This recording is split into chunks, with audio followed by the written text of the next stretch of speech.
East was pretty pedestrian, really. We talking round one? Yeah. Yeah, we're talking round one.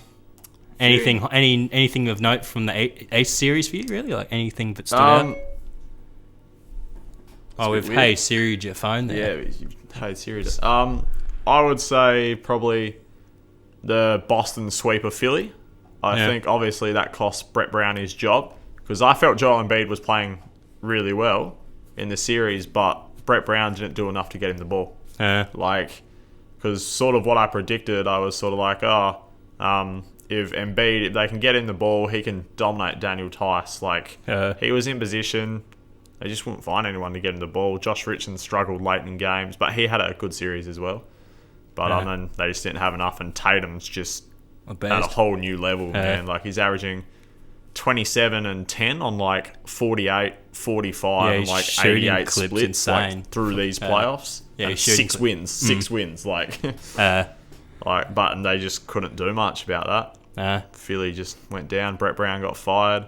Yeah. It was bound to happen to an extent. They were obviously going to fire Brett Brown before they pulled the trigger on getting rid of Joel or Ben. Yeah, that's what I mean. You're not getting rid of... You're getting rid of the coach first, see if someone can come in and make it figure out, which... I heard they might be looking at Mike D'Antoni. Because contract situation's weird with Houston. Yeah, exactly. Because he's at the end of his contract and Tillman Fertitta's a fucking cheapskate or whatever. Yeah, he is, But yeah, what about you? What did you think, Matt? Yeah, nothing too. I was a bit surprised Philly couldn't at least get one win out of that series. I was expecting maybe some monster game from Joel at some stage to just sort of propel them over the top of Boston one game. But nothing really impressive there. Where is it? I was surprised Orlando got a win against Bucks, but still, the way the Bucks have probably looked in this second round, they're definitely beatable. They're definitely beatable. That's the thing. The Bucks aren't the same, man. You struggle in the playoffs if your superstar can't shoot. There's not really much to talk about in the Heat Indiana series. That was pretty straightforward. Just that was sweep. Gonna happen. Toronto, if Indiana were fully healthy, that could have been a series. That could have been a series, but I think it still would have gone 6 or 7. Nate McMillan got fired for some I couldn't believe that. That bewildered me. He's got them to the playoffs the past couple of years. It's with mid-tier injured stars and stuff. He can't do much. It's like Victor Oladipo still making his way back halfway between here and Miami. Don't even know where his head's at. He's checking in and out.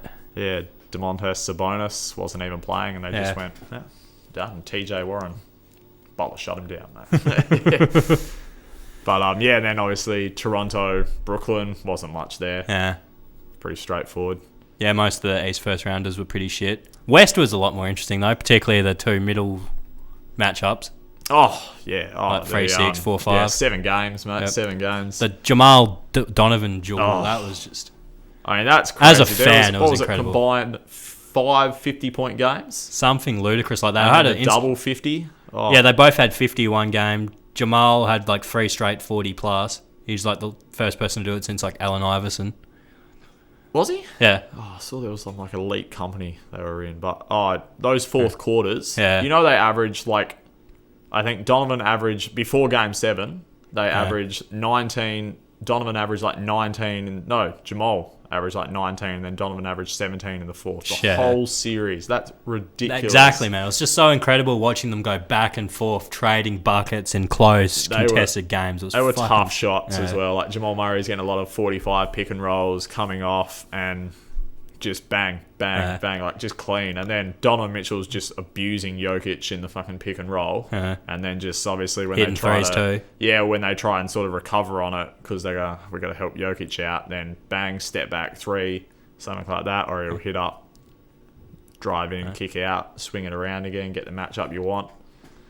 Jamal Murray, he's one I've always sort of bagged out going, he's a chucker, inefficient chucker, but I will say, he does that in the regular season, but he is a clutch chucker. When he needs those shots to go in, they go in. He chucks. Yeah. And regular season, it doesn't matter if you miss shots as much. But when shots matter, they go in for that guy. He is a clutch chucker.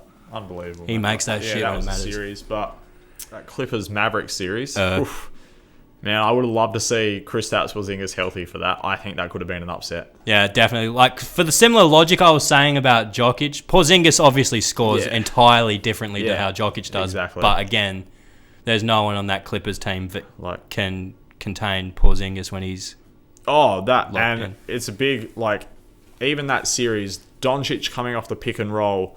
When you're doing that with KP, you're spacing like, or even not with KP, like just having him out there draws the other big out of the paint, so Doncic can get in, create, do. And Kleber's good at like Maxi Kleber's probably Yeah, the they main guy that they set run hard- it with, hard and then he picks. rolls well. He's a good lob Exactly, threat. and they've got spot up shooters like Trey Burke. Pretty much saved his career. Yeah, he's Like he was on the fringe of like just leaving the league. he just never got coming canned from back. Philly. Yeah, he just Probably got looking canned, at China picked or up- whatever. Yeah, picked up Dallas just before the bubble came in. He was one of their top reserves. He balled out. Yeah, And it was crazy to watch. And then like Seth Curry was he had shooting some cracking shots. games. He was giving. He looked like Steph in a couple of those Yeah, games. he was giving. He was off the dribble. Doc Rivers, the father-in-law, the wink on the way down. But yeah, Seth was looking real nice. Trey Burke, Tim Hardaway Jr. had his Tim moments. Hardaway had his moments. But yeah, I just would have loved to see KP healthy, like because you could almost argue with those technical fouls on KP in the game when they could have been up 2-0, a 3-0 after Doncic's fucking crazy game on a bung ankle. Like I would have liked to see a healthy Clippers team versus a healthy Mavs team. Yeah. But, that happens. It's the playoffs. It's basketball. Happens every year. Stuff like that. Yeah, especially with a weird year like this, there's always going to be a exactly. few curveballs. Exactly.